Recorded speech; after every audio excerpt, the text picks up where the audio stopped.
Welcome back to the Femme FC Podcast. I'm really excited for today's episode. We have both Shawn and Sarah with us. Dr. Shawn Hanlon is an assistant professor in the MSAT program at Cal State University Fullerton and principal investigator for the CSUF Musculoskeletal Health and Performance Research Group. Dr. Hanlon is a former collegiate head athletic trainer turned clinical researcher. He received his bachelor's in AT from Rowan University, his master's in sports medicine, and later his PhD in biomechanics and movement science from the University of Delaware. His expertise focuses on rehabilitation science related to tendon overuse injuries. His clinical trials evaluate the complex relationships between systems, physical function, and changes in tendon structure in response to treatment. His primary objective is to develop new patient-centered treatment strategies to improve outcomes for all patients suffering from tendinopathy. Sarah is a dual-credentialed physical therapist and athletic trainer with over 12 years of experience supporting elite athletes across professional, international, and collegiate environments. She earned her doctorate of physical therapy and her bachelor's in athletic training from the University of Delaware. Sarah has held leadership roles within Angel City FC and DC United, where she led all long-term and complex rehabilitations, collaborating closely within multidisciplinary high-performance departments. She currently serves as a contracted medical provider for the U.S. Soccer Federation, providing medical coverage and performance support for youth national team athletes during international training and competition. In addition to her clinical work, Sarah has owned and operated a private sports rehab practice, served as a clinical mentor, and taught in several Doctor of Physical Therapy programs. She's a board-certified sports clinical specialist and an invited lecturer at national high-performance and sports medicine conferences with expertise in tendinopathy management, complex ACL rehab and return to play, and holistic rehabilitation models for elite athletes. Sarah and Shawn, thanks so much for being with us. Hey, it's Thanks great so to much. be here. So I want to talk today, as I mentioned before we started recording, about tendinopathy management. And Shawn, you did your PhD in this with Karen Silbernagel at University of Delaware.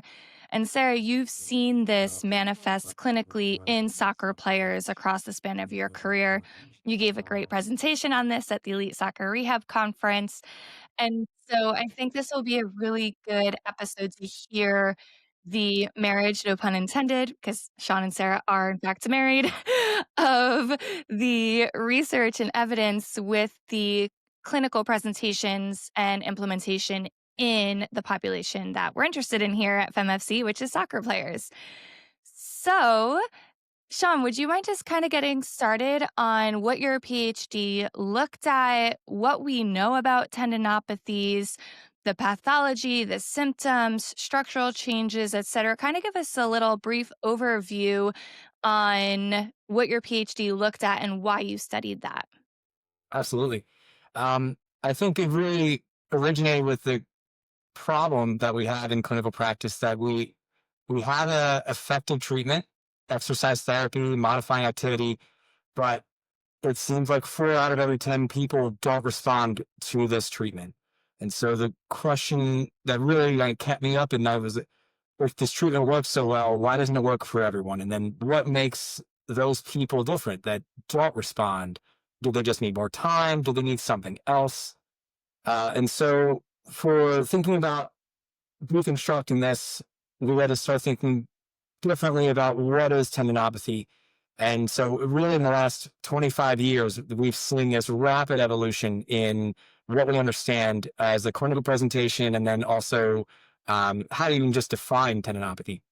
So for the clinicians, the current working definition is essentially just a gradual onset of tendon pain and loss of function related to using that tendon. And so for our athletes, it really shows up as an overuse mechanism. We typically see it in sport as just, it's really several overlapping pathological processes. You have this perfect storm of using a tendon beyond its physical limits, not giving it enough time to remodel and recover.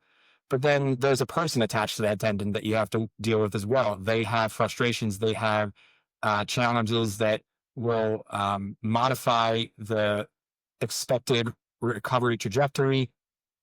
And then kind of layer things more in there, we see that not everyone has the same degree of functional deficits. There are patients that have a really irritable tendon, um, and really that's the main problem for them. Then we see people that come in and they have dysfunction. They're noticing loss of performance. There's pain with the performance.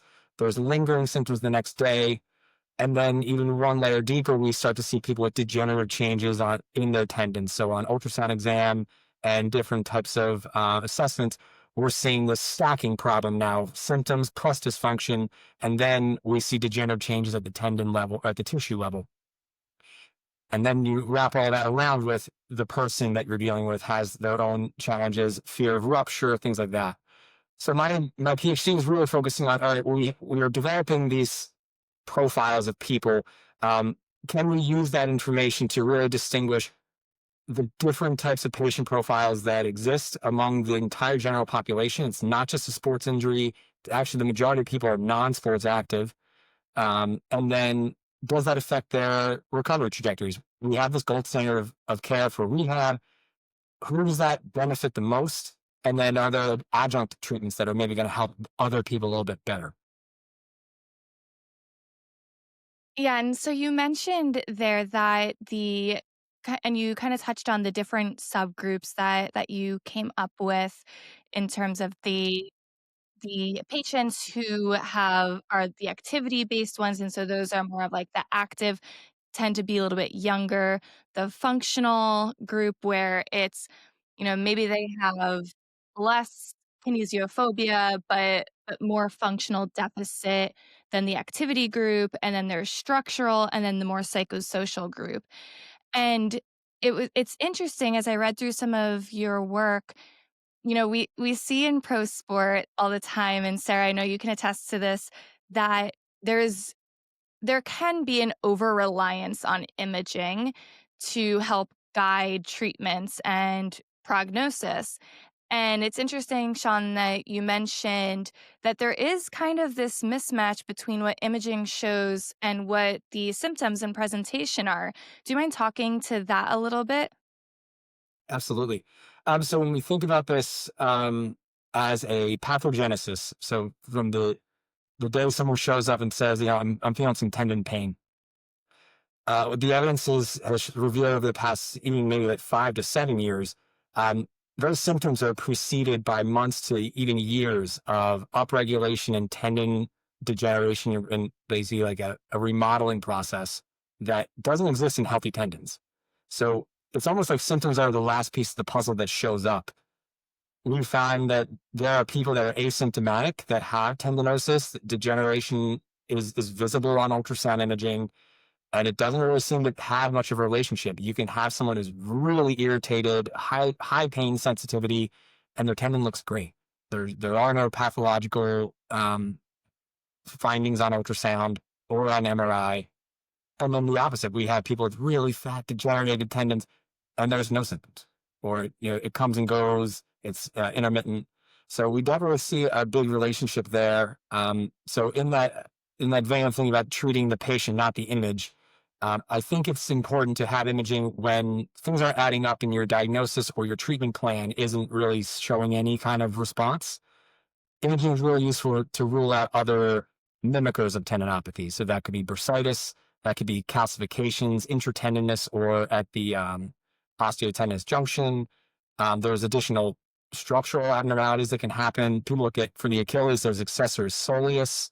The plantaris tendon plays a surprising role.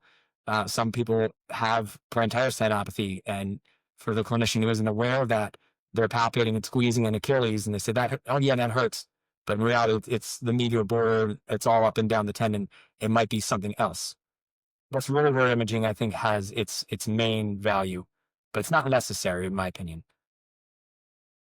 And Sarah, how does this typically show up within a soccer team? So if you have an athlete complaining of Achilles tendinopathy, within a soccer team, how does it normally present? Do they tend to fall into one of those subgroups, those categories, the patient categories? Do they tend to have higher fear because of the nature of their job being physical? How does it tend to show up, and what aspects of maybe each of those subgroups do professional soccer players fall into? I would say almost exclusively, most elite athletes are going to fall into that activity dominant. But certainly, I mean, what I see a lot of is this kind of acute on chronic presentation. These are athletes that have probably been dealing with some kind of tendon symptoms for a long time. And in a lot of cases with these difficult schedules and these long seasons, like kind of the work goes unfinished as far as, fully taking care of both symptoms and what that tendon really looks like structurally. So it's not uncommon to see seeing kind of these flare-ups or these irritations of what is probably more of a chronic tendon issue. And so I think for me, I do still see in certain athletes some of that fear avoidance, especially if it's a more chronic issue, anything that comes along with some chronic pain. Sometimes in my veterans where like they really are thinking a little bit more on conservation too, about what their bodies are going to look like later on when they're finished. That can be a factor that shows up too. And then sometimes we'll see that manifest in their movement patterns and some of that kinesiophobia as well. So I would say in general, if I've had to categorize them, typically they're in that activity dominant group, but we are obviously treating the person in front of us. So if there are some of those, potential psychosocial factors, we're going to address those as well. And Shawn, can we maybe talk a little bit more about the 4 different subgroups? We've all kind of alluded to them a little bit, myself included, but maybe could you just kind of define what each of those 4 are and what the key characteristics of each subgroup is? Absolutely. So I think the underpinnings of all this is thinking about like the ICF classification and what we really developed as a tendon health model to categorize tendon health as the biopsychosocial lens for the person with the tendinopathy.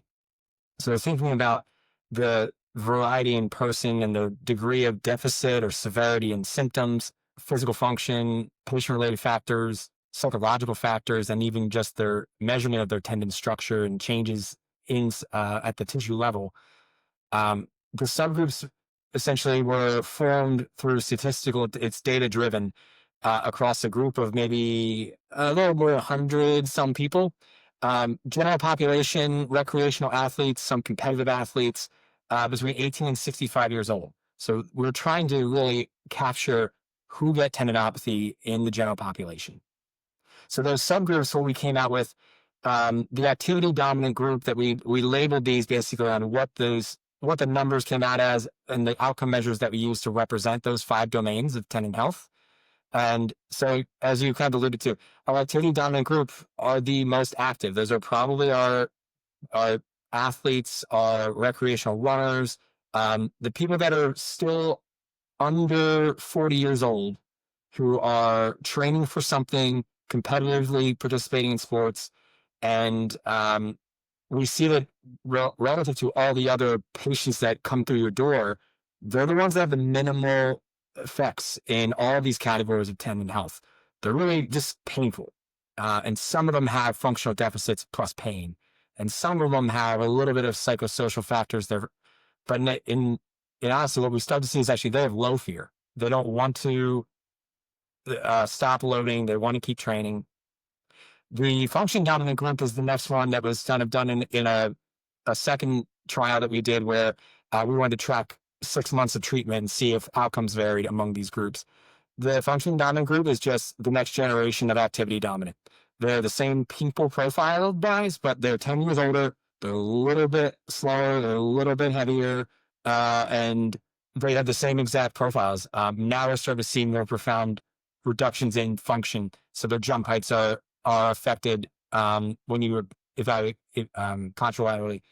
And then everything else about them is kind of the same. They're overused. They're symptomatic. They just want to get back to doing what they're doing. Where things get interesting, our psychosocial dominant group is obviously defined by having the highest degrees of fear of movement. pain catastrophizing and really thinking about now what comes with that. They're the most symptomatic of all the people that come through your door. Their symptom severity is through the roof. We see functional deficits, but maybe not because of their incapacity. It's more of reluctance. They don't want to try to jump. They know it's going to hurt. They may not want to load their tendons because they don't want to have pain the next day. And so that's how we define that group. Interestingly, when we start thinking about sex differences, the psychosocial group was our first one where we saw a sex difference. This was a predominantly female group. The activity and function dominant group, 50-50 men and women, which lends to agree with Achilles and the tendinopathy research, which says that it's equal incidence. Men and women can both get tendinopathy. But it's when these things start getting more interesting. The last group probably doesn't have much of a place in the context of sport. They are a minority group that was really characterized by like the advanced age population, older adult males. This was like less than 10% of the entire cohort that we had. But they all shared the same characteristics of having large degree tendinosis in their tendons. And what comes with that, with a degenerated tendon, inability to do a single calf raise. Like they couldn't perform any functional test performance. And so we see what comes with that: obesity, metabolic disease, or comorbidities. So it just helps us to kind of put people into this category to really think about that whole tendon health focus, not just like how painful is it? Okay, does it hurt when you don't do this? Great. Can you do more function, whatever you're trying to get back to? It extends the lens to really think about all these things that could be interwoven into why we're not seeing symptoms resolve or why function isn't restored. And Sarah, you mentioned that most players that you see within a soccer team will fall into that activity subgroup. And so do you find with that group that, and again, granted, within a soccer team, we'll see 2-3 of these maybe, over the course of a season, each season, hopefully no more than that. But when you do see it happen, do you see any drops in any of their functional measures? We regularly track their peak velocity, their high-speed running distance, sprint distance, their counter movement jumps. And I know, Shawn, like a counter movement jump and drop vertical jump were some of the outcome measures used in some of your studies. So Sarah, do you see any drops in performance in athletes and players who are struggling with Achilles tendinopathy? I would say, since they do kind of fall in that category and it's typically being actively managed, I tend to really only see it if the tendon is really irritable, really reactive, really painful, just like you would see with probably any kind of pain pathology on a single side. So oftentimes we'll see some differences in how well they're absorbing, for example, in their jump testing. Sometimes we'll see if this is something we are looking at in the case of an RTP, for example.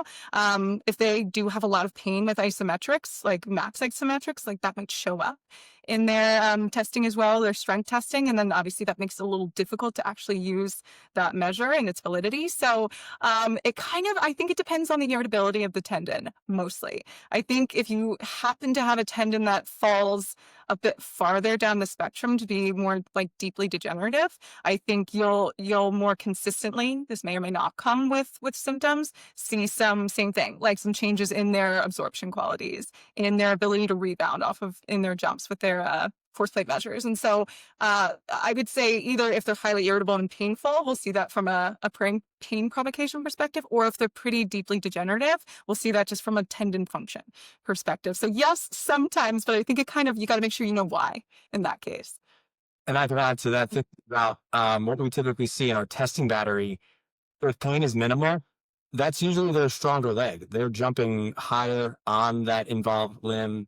The performance is usually better. So it isn't actually that great. The jump test specifically, maybe not the most valuable assessment of function for our people. Mm-hmm. But once pain is really high, or there is something else going on that would inhibit the ability for a good stretch shortening cycle to happen, that's when. But yeah, usually like their muscles are overdeveloped on that side, the tendon's thicker, it can produce more force. Mm-hmm. So yeah, it's I wish it were easier. That's a really good point. Yeah, that's a good point, that the the stronger side is typically the one that will be affected because that's the one that's producing so much more force and that you're pushing off of more and jumping off of. And so that's that overuse factor. And and I want to ask both of you this actually. So Shawn, you had mentioned that the functional group is really just the next generation of the activity subgroup. And Sarah, in professional women's soccer now, and you worked at Angel City where this was certainly the case, there's teenagers early in Oh, yeah. their careers. And then, when I was with Rain, I had 4 people over the age of 36, and so is maybe what you're saying, like the athletes who are kind of deeper into it, and maybe we're starting to see drop-offs in some performance metrics. Maybe it's just that they're getting older and that it's kind of a confounding variable that one, they're getting older and therefore losing some of those innate athletic abilities. And also, if this is something they've struggled with over the course of their careers, then maybe they are shifting from that activity to the functional group. What are both of your thoughts on that? I mean, we know we see just natural tissue changes, right, with age as well, and that's pretty apparent with tendons too. And so, yeah, I would say I don't know that we could specifically say that with objective data per se, but I would say you could kind of make that delineation where, players are getting older, miles are racking up, tissues are getting a little older, and their ability to kind of withstand those forces certainly changes. So I would say, yeah, potentially you could, but I don't know definitively what would you say as far as your subgroups go. As far as the subgroups go, I think outside of that is probably the subgrouping itself, not super valuable here, but it's still, again, that whole point of this of the subgrouping is to expand the conversation. So you're thinking about interpersonal differences. And what the research does show is that women specifically do see a loss in tendon viscosity as they age, where men don't necessarily. And it tends to happen perimenopausal time. The tendon loses water content. It becomes a little bit less stiff. And so that might be why we start to see changes in function. If we were tracking it all these years, now we're finally showing, like you said, it's a mileage condition where if eventually the training can't keep up with physiology. Or the physiology can't keep up with the training. Or vice versa. Yeah. Yeah. Or both, neither can keep up with each other. And Sarah, you mentioned earlier, and this was my experience too, that the presentation in soccer players tends to be this like acute on chronic. You'll see a flare up and then a decrease in symptoms, another flare up again.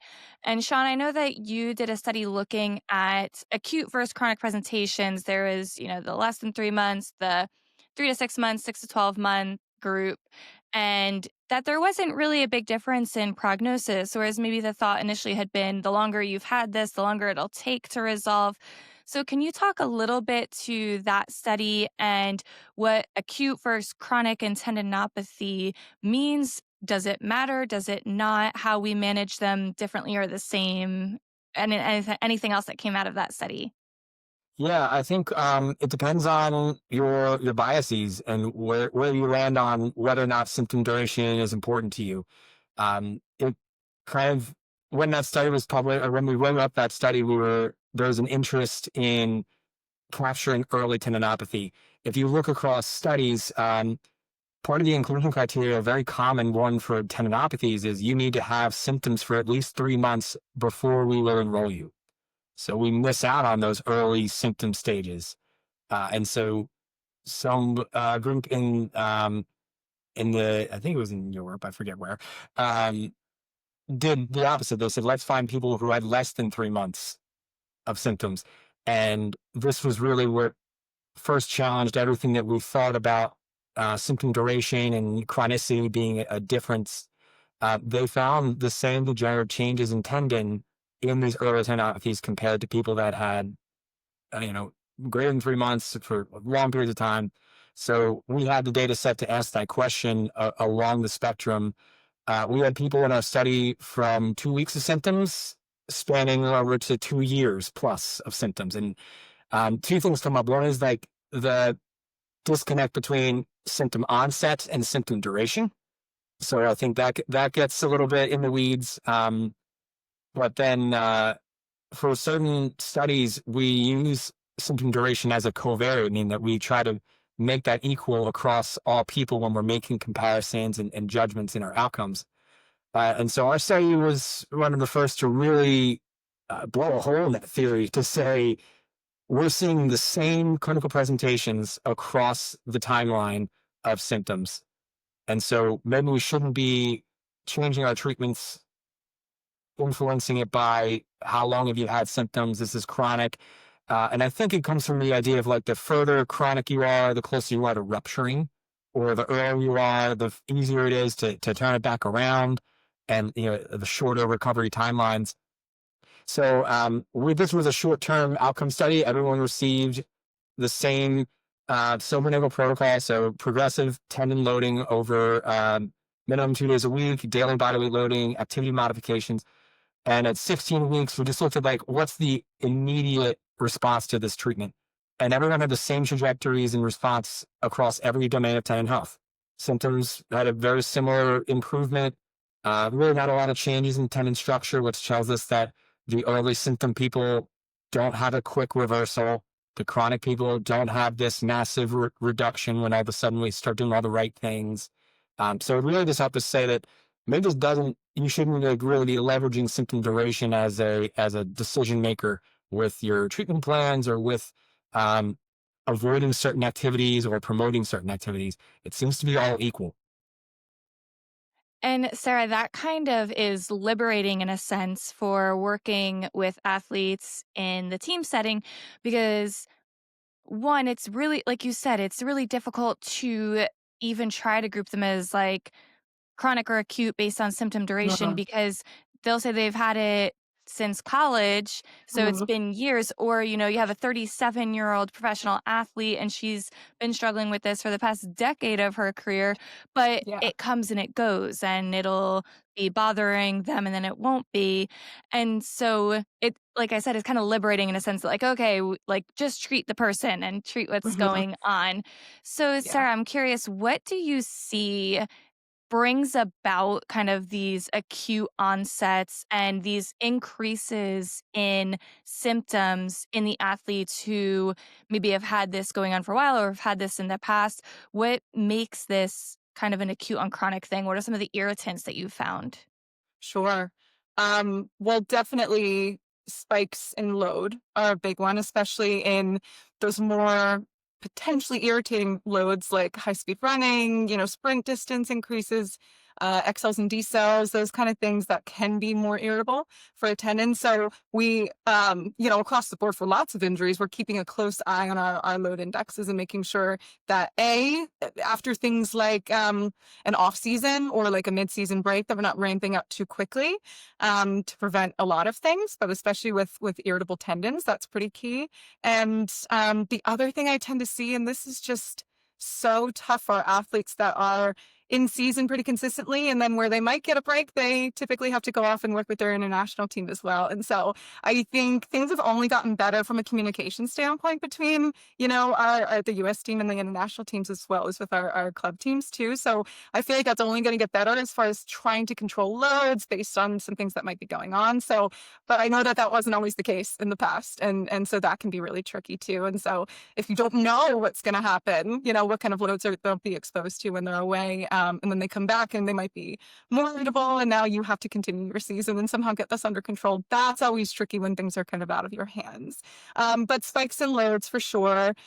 Sometimes changes in surface can create some irritability as well. I would say changes in footwear, funny enough, we have to be pretty cautious with. These players are so sensitive to what's going on with their boots, of course. And so I think that's a key, especially when they're changing big brands too. A lot of these athletes will utilize heel lifts in there too, just to create, help with some symptom management there. And so making sure that there's consistency, and we're really watching the materials and their lifespan, and making sure we're not keeping old materials in their boots too. So I think things like that are some of the things I watch out for the most. The other things are going to be, like we talked about, some transitions into environments. So especially for our younger athletes, or you look at these athletes that are maybe coming from an academy level and coming up to, being pulled up to their pro team, I unfortunately, I tend to see a spike in a lot of different injuries, but tendinopathy for sure is if they are not prepared for that load, and a lot of times they're not, you'll see a spike and some irritability if there is a tendon, issue going on. So just like a transition, in and out of environment, if we have someone new coming into an environment where they're not used to our style of play or the load scheme that we have, that is certainly a place where I'll see these pop up. So you didn't really have to worry about this specifically at Angel City as much, but when I was at Rain, we had 3 different fields that we practiced on depending on the weather. And Jeez. so there was this is when we played our home games at Cheney Stadium, and so it was a baseball stadium that they just laid out new grass over. So there was that. Then there was a high school down the road that we practiced at that tend to have like really thick grass. And Yeah. then that high school also had a turf field. And so depending on the weather, we would be on turf or Yeah. thick grass or thinner grass over top of a baseball stadium. And No complaints ever from the oh yeah, athletes. yeah. Everyone Yeah, was totally cool with it. But yeah, as soon as we would change surface, particularly from going from like the thicker grass to the Mhm. turf, then like you knew you're on the subjective wellness, you were going to get increases in calf complaints, Achilles tendon complaints, especially from the ones who have this history of calf and Achilles tendon complex Yeah. complaints and issues. So definitely something I saw. And so Sarah, you also mentioned there that when players go for international duty and then come back, or even just athletes who have this kind of spike in symptoms, whether it be from a change in surface, change in Mhm. loading, whatever else might have caused that irritation, is that now we have to manage their symptoms and maybe we don't take them out of play. And Shawn, this relates to some of the evidence behind why it's safe to still load when there is maybe like a 5 out of 10 pain on that pain scale. And so maybe Shawn, can you start by talking a little bit about why tendon loading is still safe to do at certain pain ranges? And then Sarah, how you can go right into then how you take that in the team setting and the soccer environment to knowing when it's safe to have them load or not. Mhm. Sure. So I think the first thing to kind of address is I think it's no secret anymore that tendons have an active metabolism. We used to think 30 years ago it was just like the rope that attaches muscles to bones, and they just transfer the energy from the muscles. But with that in mind, we've kind of been alluding to with changes in training surfaces or changes in the week to week training loads. Um, there's a quote term I'm sure everyone's heard is tendons don't like change. So from a metabolic standpoint, there's a balancing scale that basically flutters between synthesis of tendon and degeneration of tendon. And in a day, you have a ceiling of what you're capable of physiologically. And then there's another system that's kind of used to just what is your habitual daily loads and how long do you get before you do it again? Um, what we found is that if you can continue to have a consistency and you don't deviate too much from that, homeostasis, that level ground, you'll see good adaptations if you just give yourself progressive loads. If you take a big rest, you removed load altogether, tendons are metabolically quiet. There is no load, there's no stimulus for adaptation. So, the reason that we give people the safe green light to continue to load through some pain came from a study that was performed where we allowed one group to exercise through what we call a tolerable range of pain. So that 5 out of 10 is a good, talking point, but not everyone knows what's a 5 versus a 6 out of 10. So rather than we just talk about like tolerable or acceptable pain up to that limit. If it's above that, we consider that like high risk. And maybe that's like the pain that causes you to limp or offload, or you're worried about it later on, or you wake up the next morning and you're paying for it. So we compared that group who was allowed to train through some tolerable pain to a group where we encourage avoiding pain altogether. And we saw that outcomes were equivalent, which tells us like it's not detrimental to give them load. And if anything, we need to give them some kind of mechanical load to strain the tendon.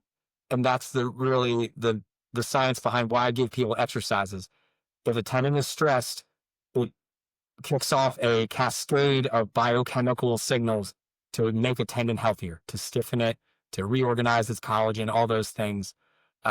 So that's really the idea behind it, is like, it's safe to, not only is it safe to do, it's probably going to be more beneficial because all the sedentary habits that come with avoid pain, take the day off, take the week off, just enjoy the couch. Yeah. So I'd say from a clinical side, I do use the pain monitoring model pretty often, especially if there's fear or concerns about loading through pain, which is huge. And at the same time, I'm also using it as an education tool if there are athletes that are willing to push through a lot more pain than they should too. And it gives them at least a pretty decent window that they can work in and feel a little bit more in control and accountable for what they're putting themselves through. And so that helps, even though it is a subjective measure, it does help us kind of keep this happy space when we're kind of trying to really walk that line, which is a difficult line of controlling loads within a season. And if we do have to modify load, that's always a sticky thing, and coaches never want to hear that, and performance coaches never want to hear that, and so it gets a little tough. So it helps provide a little bit of clarity, but that can't be the only thing we use. I think it's really important to pair that with some kind of monitoring data. And so in the elite setting, we use GPS data, and it's gotten so good where we can track specific things. Like we know the more irritable types of load are the high speed running and the XLs, D cells, those kind of things. We can kind of, we tend to clump it into HMLD is what we call it. So I will really, at the very least, check HMLD loads with their symptom monitoring. And a lot of times, which makes it even easier for us, they're already doing daily monitoring. So where they have to talk about their muscle soreness, where that might be, how they slept, those kind of things. So for our TPs, what we started doing was putting in things like pre and post training pain levels, and tendon case, like morning pain levels is really helpful for me too. Because if we are staying in with what we think is a safe pain range, but they keep spiking high in their morning pain the day after or 2 days after, maybe that isn't the range for that. And maybe we do have to come down a little bit to keep that, more under control. And so I would say those numbers aren't perfect because it's subjective, but using that other objective data as well as, pain measures on the next morning and the next day, pre and post, that can be helpful too, to pair that up and figure out what's working the best from a formula perspective. So none of it's perfect. So you've got to play with this a little bit, and you got to be willing to work in the gray. But eventually, if you know your athletes well, and hopefully you have some good trust from your coaching staff and your performance team, you should be able to find kind of a formula that works, that still allows them a lot of participation, ideally full participation, with some easier modifications here and there.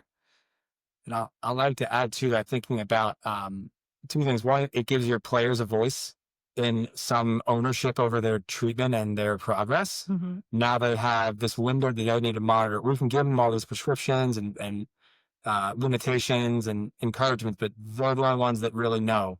So if you can educate them on using this as a guide, exactly like Sarah said, the people that overload and just push through pain, we are now reducing their loads. We're going to keep them in this happy, optimal loading range, and now we're going to see progress. And they're actually doing it themselves sometimes. Exactly. That's the way. Like, you have enough things on your plate. You don't need to be monitoring that. And then on the other end of the spectrum, the people that are fearful of load, they're scared they're going to rupture, whatever the reason, we're showing them that it's actually okay to load through some pain and nothing bad's going to happen. If anything, it might even be beneficial. Yeah, I want to get into some in-season management when symptoms are high, how we kind of manage that. But first, Shawn, you brought up something that I have been really wanting to ask, because I don't know if this is a myth or not, but it's something I'm guilty of saying to athletes still to this day that might be a myth, but would love for you to fact check me on this.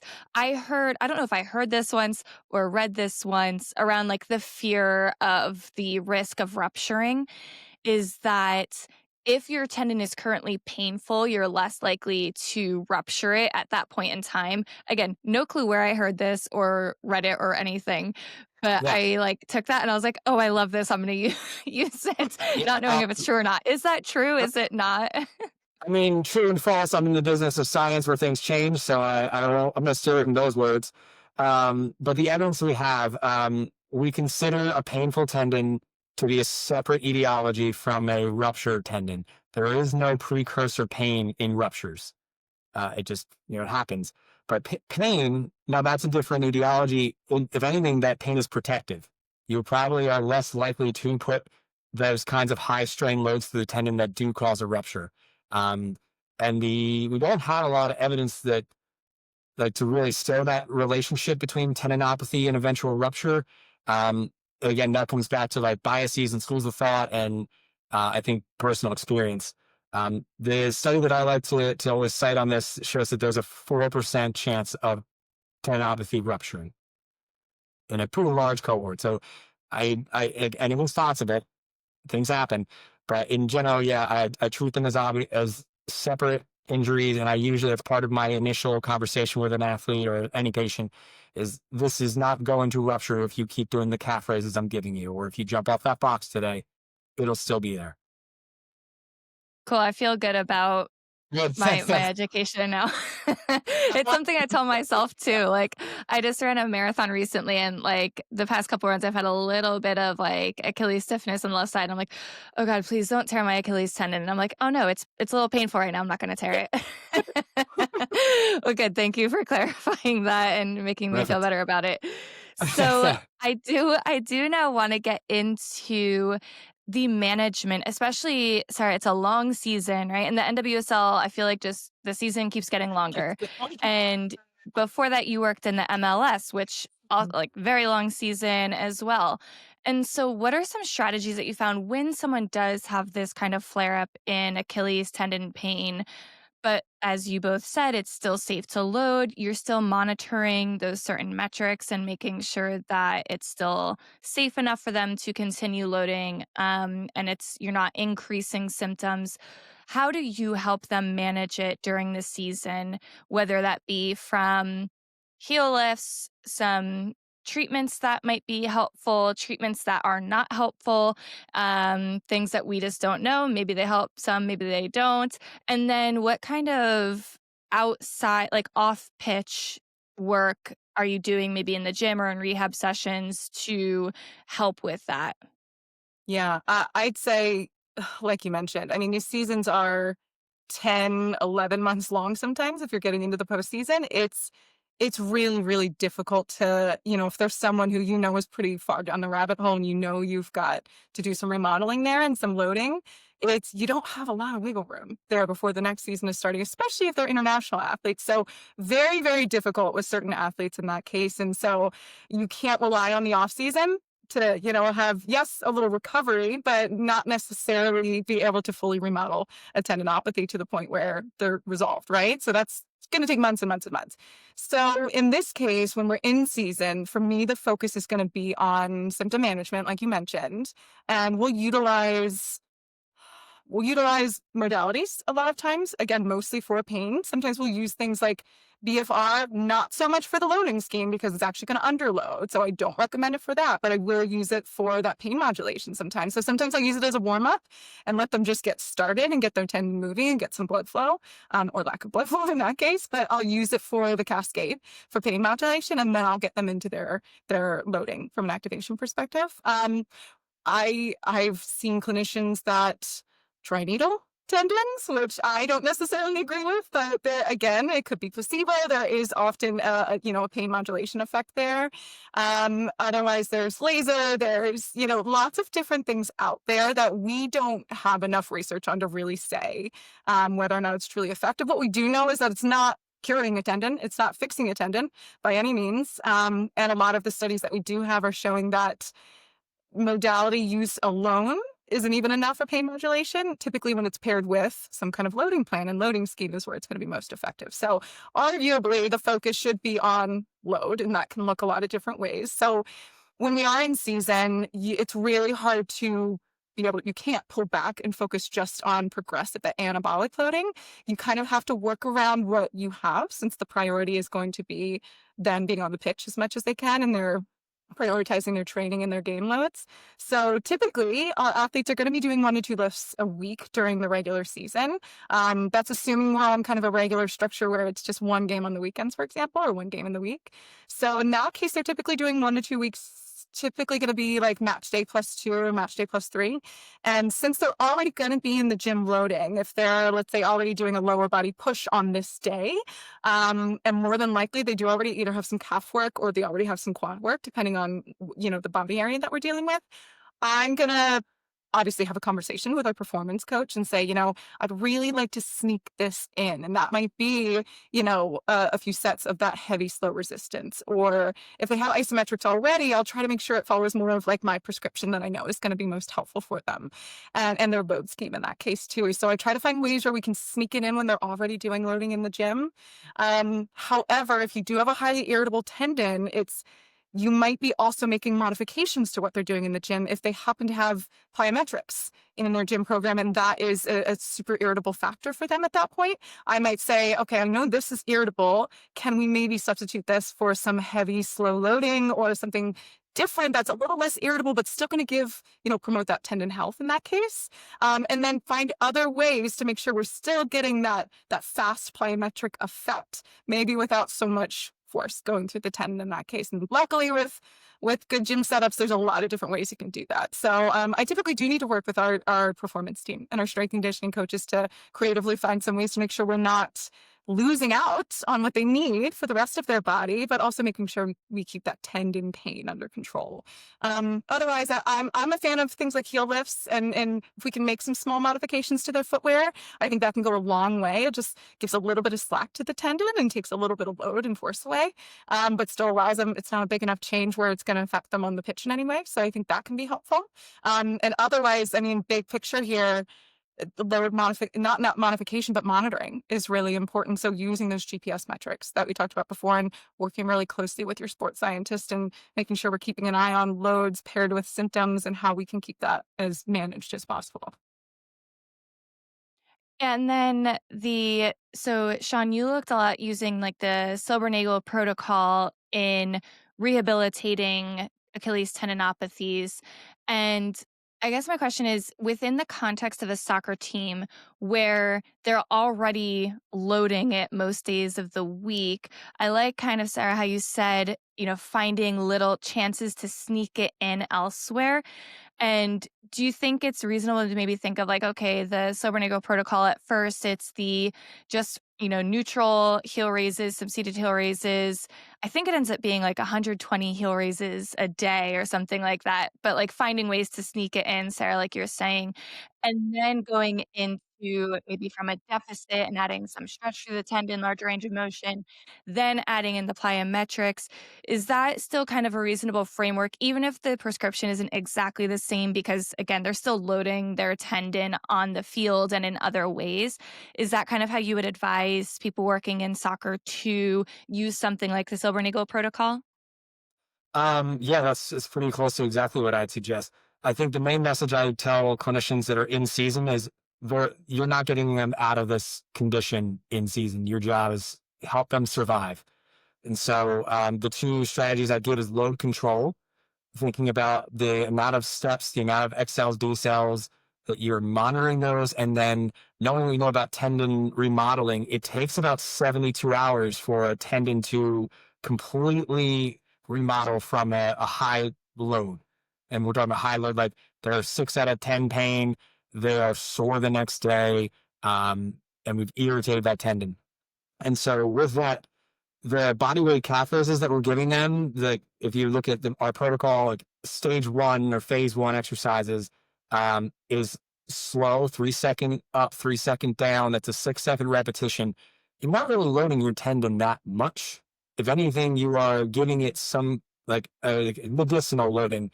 And so that's a daily prescription. So that way, even on their rest days, the tendon is getting this foundation, healthy, low stress load. And then, you're using training as the high stress. And then on the days where that's going to be a high stress day, you do sneak in resistance exercise. So if anything, I don't know that you need to underload them. You just follow the pain monitoring model. If they can tolerate full calf raises, full range of motion, or even, into dorsiflexion and get a greater range of motion, awesome. If it stays under 5 out of 10 pain, I want it. It's when they're too irritated to do bodyweight calf raises that's when we're like, okay, all those higher stress things need to be modified, need to be removed today. We'll try again tomorrow. It comes down to everyone on the team having the same mindset of this person's going to require modifications in the volume and the intensities of their training. And maybe we usually advise if you have the ability, game day is what matters most, right? Match day is everything. So that's the day where we let them loose. But then you need to be smart the following 24, 48, 36 hours to let them remodel, let them recover fully from that. Don't just throw them in the weight room the next morning or give them 2 days and they're not sore anymore and throw them right back into it. If you can be strategic with knowing that type of 3-day cycle, you'll get someone through their season. I'm certain of it. You won't get them back to full recovery, but you'll get them for the season, and then you can make the real gains in those later phases where our main focus is loading that tendon. And I think that's, speaking of survival, when we talk about, those periods of the season when we have a lot of congestion, like God forbid we have a Sunday game and then a Wednesday game and then a Saturday game, that survival is key. And we might not have the luxury of that appropriate, time to recover for tendons, which is not uncommon because a lot of times, even if it isn't a game, we're typically going to schedule an extensive day in the middle of that week too, which again, for our tendinopathies might need to look a little different.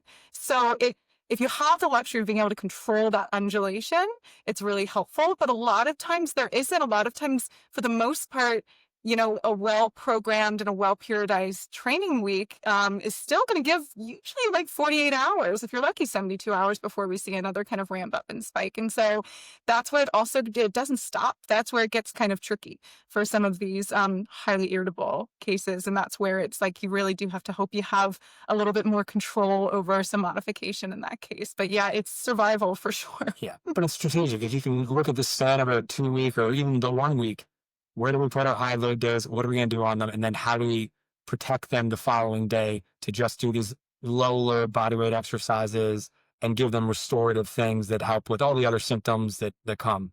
And yeah, forget it. Again, I preach from my research lab of this is the perfect situation. And then the real world, it never pans out the way you want. Some weeks are better than others. Yeah. But it's certainly better than the alternative of just go until you can't go anymore and we'll see what happens tomorrow. Yeah, for sure. And so if someone is trying to strategically plan out the week or a 2-week period, what things within a soccer training session, let's put the games aside, but what within the training sessions, is it like what things will irritate the tendon the most? Will it be the intensive where there's a lot of accels, decels? Is it the extensive where they're getting up to peak velocity? Is it both? And we just need to kind of monitor reps of both things. You mentioned like the HMLD, the high metabolic load distance. Is that just something that we need to look out for with, tracking the sessions live? Where might we run into trouble during training sessions and during the course of that week? Yeah, I'd probably say those are kind of the types of load that I'll focus on. I have had athletes that say like, I don't have a ton of trouble getting up to speed, but it's that start stop that a lot of times it's the XL, it's like the smaller space drills where it's like that actually gives me more trouble than getting up to speed and having some room to run. So I think it depends a little bit on your athlete's symptoms and when they're most irritable is where I'll kind of weed that apart and say I want to focus mostly on XLs, decels, and these might be the drills on these days where I want to be most focused or where we might need to modify in that case. So I think it depends a little bit on how your athlete presents in that case. But yes, in general, those are the words, when we talk about the general scheme of the week and even the day in the training session where we had a target usually. And so that might mean like, we know they're irritable with these particular factors. Maybe we do every other rep, for this athlete in that particular drill, but they're good to go with the rest. And so again, if you have a flexible coach and a flexible team that's going to let you do that, that makes it easier to manage. But there are coaches out there that are like, if they're not full, I don't want them. I'm not playing this game. And I understand that as well. So that's where it gets hard when they're not really an RTP, but you're trying to manage and they're supposed to be full go and they're supposed to be fully available. But that's where some of those conversations can be a little tricky. And sometimes that education is like, this will be the payoff if we can find a way to do this, you know? So that's kind of the way I look at it, and being able to get those training plans from the coaches and those goals from your sports scientists, like that makes it really easy. Well, not easy. It's never easy, but it makes it a little bit more clear on what they're going for and where we might be able to kind of change some things. Well, Shawn and Sarah, this has been so good, and I really enjoyed being able to discuss both the research side of things and then how we apply it. I think that that is the part of the conversation that's always missing is, yes, this is what the research says, but now what does that mean? And Shawn, like you said before, it's we can have the perfect evidence-based plan, and then Sarah, like you said, then the NWSL schedules a game with or a week with 3 games. And it's like, well, there goes that. So I really appreciate conversations like this that talk about both aspects and how they help each other relate to each other. But I can't let you guys go yet because I do have 2 rapid fire questions that are more fill in the blank than anything else. And so I will ask them and then you can each give your answer. So the first one is, I wish everyone working in women's soccer knew this about tendinopathy. You want me to go for it? Sure. I would say, I think just sports in general, and just understanding that load is the medicine for tendinopathies in this case. And that doesn't necessarily mean more load or less load. It just means management of load. And so I think it's really important in that case that, clinicians do understand that with their athletes, because it's a bit more complicated, especially with elite athletes, than maybe the general population. So that would be my very long fill in the blank. Sorry. Mine is tendinopathy takes at least 6 months to recover. And so you're talking about a very long, drawn out test of diligence, test of compliance on the athlete, trusting that your plan is going to work. Just because you get symptoms under control, you've only solved one piece of this puzzle. Love both those answers. Okay, the second one and the last one is, my favorite thing about women's soccer is? Ooh. My favorite thing about women's soccer is by far the people that I've gotten the chance to meet. And that doesn't just mean, my immediate coworkers, and I've met some absolutely amazing ones, but also just the network in women's sports that I have found, where women are, this is going to be the longest answer ever. Women are so, we're so much more diligent about creating seats at the table. And you are just the gold standard of that, Nicole. You've done such a great job with that over many years. And so I think in women's sports, there's a bit of that camaraderie. And it's just such a blessing to be able to work with other women and have some similar goals in that sense, big global goals. So it's been such a wonderful thing working in women's sports. So I'd say my favorite is the people in the community. I think mine is potential for growth.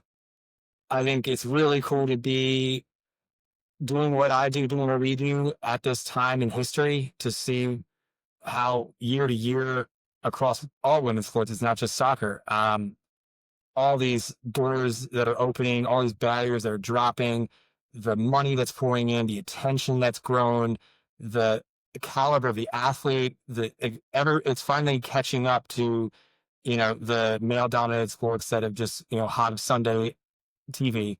I mean, I'm a feminist. I absolutely will be the one to sing your praises in a crowded room. And I think, it's really been it's a pleasure to be a part of this and to contribute what I can at this point in time. Yeah, I couldn't agree more with both of you. I think, Sarah, the people absolutely are like what make it. And it really feels like, because it can be so hard at times, that we bond over that and are kind of like, hey, let's get through this together, and pulling other people up, because we know that if you've made it through an NWSL season, like you're deserving of all the flowers. Yeah. And then Shawn, again, like the growth that's there, the growth potential is so exciting. As someone who, I played soccer my whole life, and to go from where it was when I was growing up to now, and seeing the potential for the future is really so exciting. So guys, Yeah. thank you so much again for being on. I really appreciate this. This is going to be for sure one of my favorite episodes because I just love the conversation, like I said so many times already, but kind of linking the research with the clinical practice. So thank you so much for being here. Thank you. Absolutely. This has Thank been a you. lot of fun. We never get to do this. So I think this is actually really cool. I'm excited. We never actually seen each other. This was nice. Basically, this was like your date night. You're welcome, guys.